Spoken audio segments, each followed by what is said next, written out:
ഇന്ന് തന്നെ ഡൗൺലോഡ് ചെയ്യൂ. കാണൂ നിങ്ങളുടെ ഫേവറേറ്റ് ഷോസ്. നമ്മൾ ചില കഥകളിലൊക്കെ വായിക്കുന്ന പോലെയാ എന്റെ ജീവിതം.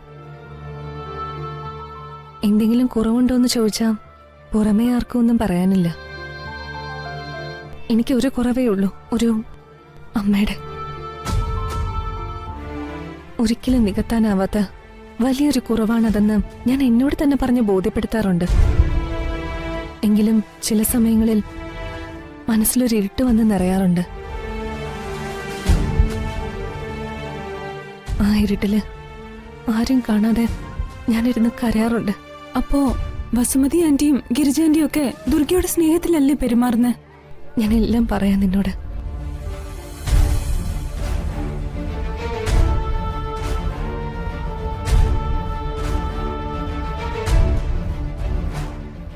നീ നശിച്ചു പോവും.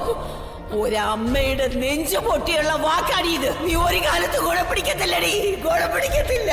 എടി നിന്നെ ഞാൻ കൊല്ലുമെടി. ആ നശിച്ചവളുടെ ഒരു ഓർമ്മ ഇനി ഈ വീട്ടിൽ വേണ്ട. കത്തിച്ചു കളയുന്ന നാത്തൂനെയല്ല.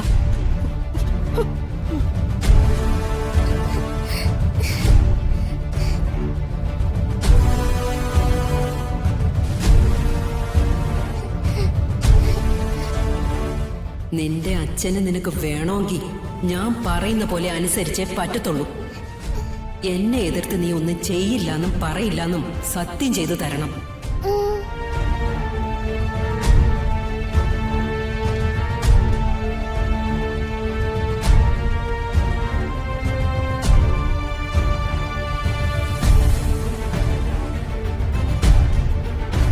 എന്റെ അച്ഛന് പോലും അറിയാത്ത കാര്യം ഇപ്പൊ ഞാൻ നിന്നോട് പറഞ്ഞത്. ഒരിക്കലും നിന്നിൽ നിന്ന് മറ്റൊരാളിത് അറിയരുത്. നീ പേടിക്കണ്ട, ഞാൻ ആരോടും ഇത് പറയില്ല. ഞാനും കുറെ രഹസ്യങ്ങളുമായി അല്ലേ ജീവിക്കുന്നത്. അത് നിനക്കും അറിയാലോ. പിന്നെ ഞാൻ നിന്നോടൊരു കാര്യം പറയാം. നീ കുറച്ചുകൂടി ബോൾഡായിട്ട് പെരുമാറണം വീട്ടില്. പുറത്തിറങ്ങുമ്പോ പെൺപുലിയും വീടിനകത്തെ എന്തും സഹിക്കുന്ന ആളിൽ നിന്ന് നീ മാറണം. രണ്ടാനമ്മയായാലും ആരായാലും അവര് പറയുന്നത് കേട്ട് സഹിക്കേണ്ട കാര്യം നിനക്കില്ല. ആ കാലമൊക്കെ കഴിഞ്ഞു. അതൊക്കെ എന്റെ ഉള്ളിലും ഉണ്ട് കല്യാണി. പക്ഷെ എനിക്ക് ഏറ്റവും വലുതെന്റെ കുടുംബം. ഞാൻ ഏതെങ്കിലും രീതിയിൽ പ്രതികരിച്ച എന്നെ വിട്ട് എല്ലാവരും പോവും. അതെനിക്ക് സഹിക്കാനാവില്ല. അതുകൊണ്ട് അവരെന്ത് പറഞ്ഞാലും ഞാൻ ക്ഷമിക്കും. അമ്മ എന്നെ എന്റെ വിളിക്ക് വിളി കേൾക്കാൻ ആരും ഇല്ലാത്തതിന്റെ ഒരു ശൂന്യത മാത്രമേ എനിക്ക് സഹിക്കാൻ പറ്റാതെ ഉള്ളൂ. നിനക്ക് അമ്മയില്ലെന്ന് ആരോ പറഞ്ഞ്? ഇനി മുതൽ എന്റെ അമ്മ നിന്റെയും കൂടിയാ. സമയമുള്ളപ്പോഴൊക്കെ വീട്ടിലേക്ക് വാ.